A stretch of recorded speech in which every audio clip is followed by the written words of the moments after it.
Paris. Reuters Saad alHariri, who resigned as Lebanon's prime minister this month while in Saudi Arabia, said on Saturday he would clarify his position when he returns to Beirut next week. Hariri's resignation on November 4 threw Lebanon into political crisis and put it center stage in the Middle East's overarching rivalry between Sunni Saudi Arabia and its allies in a bloc led by Shiite Iran. With regard to the political situation in Lebanon, I will go to Beirut in the coming days. I will participate in the independence celebrations, and it is there that I will make known my position on these subjects after meeting President Michel Aoun, Hariri said after holding talks with French President Emmanuel Macron in Paris. Hariri declined to take questions, but is set to return to Beirut by Wednesday when Lebanon celebrates its Independence Day.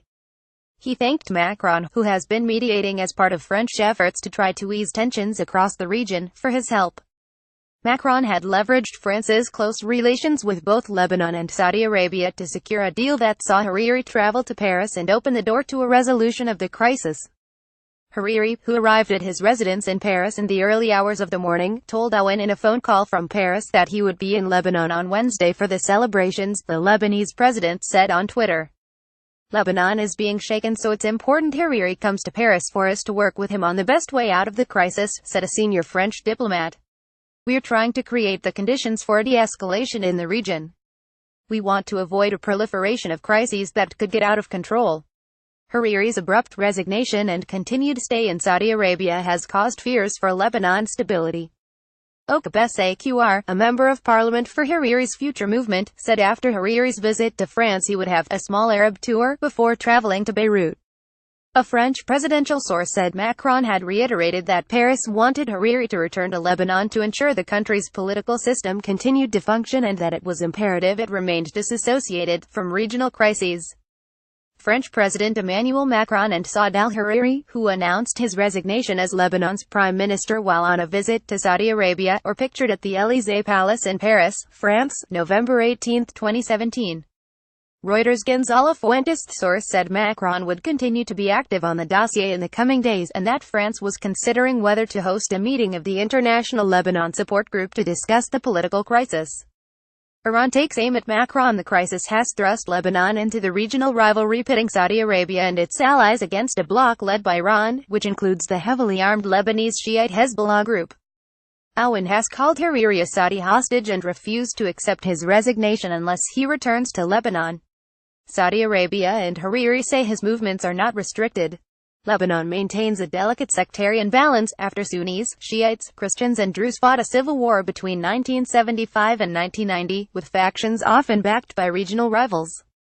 Hariri, a Sunni Muslim, is a longtime ally of Saudi Arabia.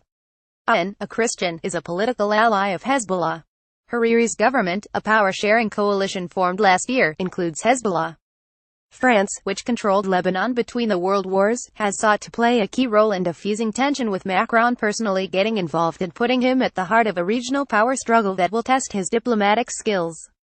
That was evident since the outbreak of the Lebanese crisis over the last week, with a surprise visit to Saudi Crown Prince Mohammed bin Salman in Riyadh, followed by a flurry of calls, sending his foreign minister to Saudi Arabia, and then the invitation to Hariri, which caught many diplomats unawares. While undoubtedly a diplomatic coup for Macron, some regional and French diplomats have cautioned that his strategy to try to appease all sides in the region may backfire. On Saturday, U.S. President Donald Trump spoke with Macron about the situation in Lebanon and Syria. The White House said the leaders agreed on the need to work with allies to counter Hezbollah's and Iran's destabilizing activities in the region. Paris has intensified its rhetoric over Iran's regional activities. On Thursday, Foreign Minister Jean-Yves Le Drian, speaking alongside his Saudi counterpart, denounced Tehran's hegemonic temptations. Iran responded by accusing France of taking sides, and Macron on Friday said Iran should clarify its ballistic missile program. That was met by a rebuke in Tehran. On Saturday, Ali Akbar Velayati, a senior advisor to Iran's supreme leader, said Macron should stay out of its affairs. Additional reporting by Sarah Dadouch in Beirut and Mike Stone in Washington. Editing by Janet Lawrence and Alistair Bell. Standards. The Thomson Reuters Trust Principles.